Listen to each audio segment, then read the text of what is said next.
If you're coming back, I'm Tina O from Tina O Life. We've been talking about your personal myth. We've been talking about Bluebeard. We've been talking about story ripples and our initiation moments between ripples as we lose the naive archetype or transition or transform through the naive archetype into some maturity. All right, so let's read from Women Who Remember the Wolves, the Bluebeard story. Stalking the Intruders is where this is the chapter this is from. There is a hank of beard, which is kept at the convent of the White Nuns in the far mountains. How it came to the convent no one knows. Some say it was the nuns who buried what was left of his body, for no one else would touch it. Why the nuns would keep such a relic is unknown, but it is true. My friend's friend has seen it with her own eyes. She says that the beard is blue. It's indigo colored, to be exact. It is as blue as the blue dark ice in the lake, as blue as the shadow of a hole at night. The beard was once worn by one who they say was a failed magician, a giant man with an eye for women, a man known by the name of Bluebeard. 'Twas said he courted 3 sisters at the same time, but they were frightened of his beard with its odd blue cast, and so they hid when he called. In an effort to convince them of his geniality, he invited them on an outing in the forest. He arrived, leading horses arrayed in bells and crimson ribbons. He set the sisters and their mother upon the horses, and off they cantered into the forest. There they had a most wonderful day riding, and their dogs ran beside and ahead. Later they stopped beneath a giant tree, and Bluebeard regaled them with stories and fed them dainty treats. The sisters began to think, well, perhaps this man Bluebeard is not so bad at all. There's the naive, right? Perhaps this Bluebeard is not so bad at all. They returned home, all a chatter about how interesting the day had been. And did they not have a good time? Yet the 2 older sisters' suspicions and fears returned, and they vowed not to see Bluebeard again. But the youngest sister thought, if a man could be that charming, then perhaps he was not so bad. And here comes the human flaw, right? The tragic flaw. The more she talked to herself, the less awful he seemed, and also the less blue his beard. So when Bluebeard asked for her hand in marriage, she accepted. She had given his proposal great thought and felt she was to marry a very elegant man. And marry they did, and after rode off to his castle and into the woods. One day he came to her. There's the setup. One day he came to her and said, I must go away for a time. Invite your family here if you like. You may ride in the woods, charge the cooks to set a feast.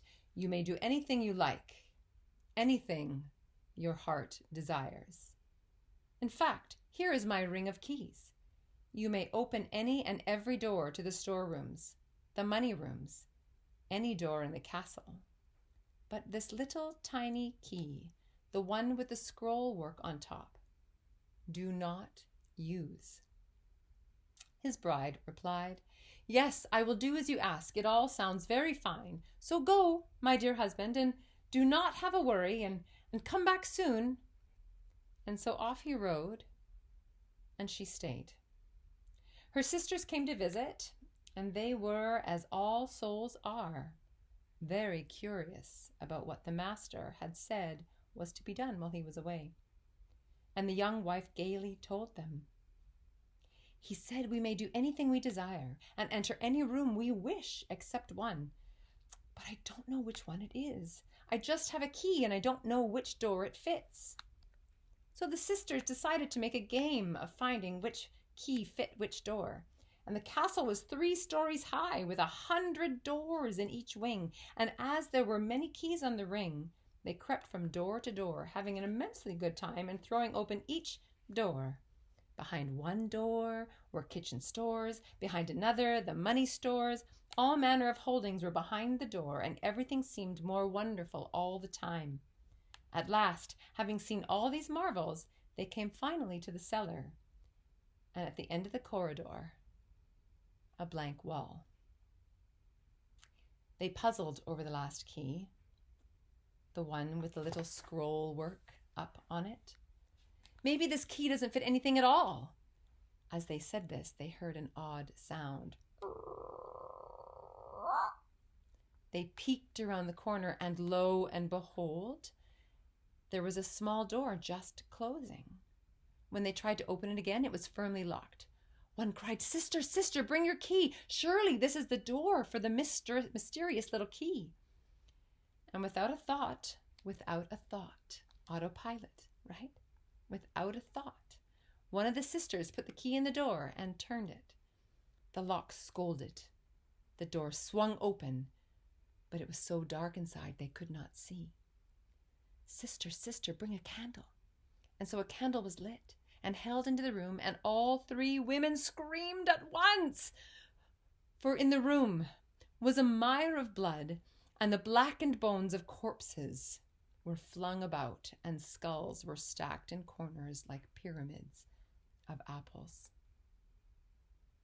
They slammed the door shut, shook the key out of the lock, and they leaned against one another, gasping, breasts heaving. "My God! My God!"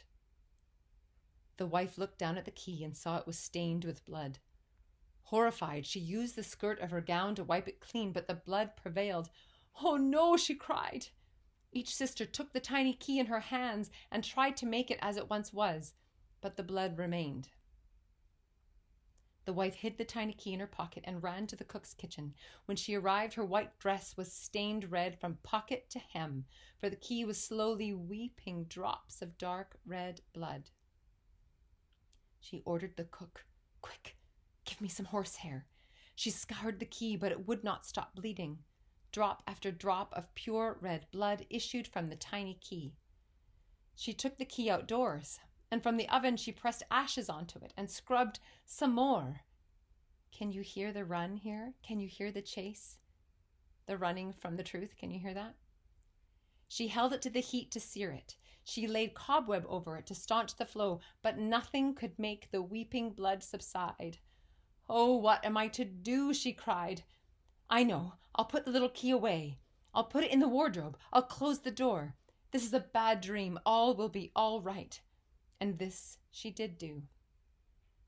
Her husband came home the very next morning, and he strode into the castle, calling for his wife. Well, how was it while I was away?" "It was very fine, sir." "And how are my storerooms?" he rumbled. "Very fine, sir." "How are my money rooms?" he growled. "The money rooms are very fine also, sir." "So everything is good, wife?" "Yes, everything is good." "Well," he whispered, "then you'd best return my keys." Within a glance, he saw that a key was missing. "Where is the smallest key?" I lost it." "Yes, I lost it. I was out riding and the key ring fell down and I must have lost a key." "What have you done with it, woman?" I don't remember." "Don't lie to me. Tell me, what did you with that key?" He put his hand to her face as if to caress her cheek, but instead he seized her hair. "You infidel," he snarled, and threw her to the floor. "You've been into my room, haven't you?" He threw open the wardrobe, and the little key on the top shelf had red blood dripping down, all the beautiful silks of her gowns hanging there. "Now it's your turn, my lady," he screamed, and dragged her down the hall into the cellar till they were there before the terrible door. Bluebeard merely looked at the door with his fiery eyes, and the door opened for him. There lay the skeletons of all his previous wives. "And now," he roared, But she caught hold of the door frame and would not let go. She pleaded for her life. Please, please allow me to compose myself and prepare for my death. Give me but a quarter hour before you take my life so I can take my peace with God. All right, he snarled. You have but a quarter hour, but be ready. The wife raced up the stairs to her chamber and posted her sisters on the castle ramparts. She knelt to pray, but instead she called out to her sisters, Sisters, sisters, do you see our brothers coming? We see nothing on the open plains. Every few moments she cried up to the ramparts, Sisters, sisters, do you see our brothers coming? Do you hear what's coming? This is the good versus evil, right? This isn't the chase. This is who's going to win. Who's going to win here? We see a whirlwind, perhaps a dust devil in the distance. Meanwhile, Bluebeard roared for his wife to come to the cellar so he could behead her. Again she called out, Sisters, sisters, do you see our brothers coming? Bluebeard shouted for his wife again and began to clomp up the stone steps. Her sisters cried out, Yes, yes, we see them. Do you see? Do you see? This is the verses, right? Who's going to win? Yes, we see them. Our brothers are here and they have just entered the castle. Bluebeard strode down the hall toward his wife's chamber. I am coming to get you, he bellowed. His footfalls were dense. The rocks in the hallway came loose. The sand from the mortar poured onto the floor, and as Bluebeard lumbered into her chamber with his hands outstretched to seize her, her brothers on horseback galloped down the castle hallway and charged into her room as well. There they routed Bluebeard out onto the parapet. There and then, with swords, they advanced upon him, striking and slashing, cutting and whipping, beating Bluebeard down to the ground, killing him at last, and leaving for the buzzards his blood and gristle. So the end of a myth leaves you your own transformation. There's no quick tidy up at the end. There's no, and this is what we want you to know. There is the myth, the ripple. You've come through the edge of that ripple of learning, of resistance, of frontal of yourself, of growth. And now it's your choice, the view that you see from the other side of that ripple. Your personal myth is each of those moments where you are forever changed, should you let yourself be. They're not always as, grisly as Bluebeard, but they always come with a sense of, it shouldn't be like this. They always come with a sense of core resistance, core pain, core poison. Knowing that you as the naive one are out there giving your core love to the world. All right, I'm Tina O from Tina O Life, and that was Bluebeard's story, and that was Story Ripples. Let's carry on together. I'll see you soon.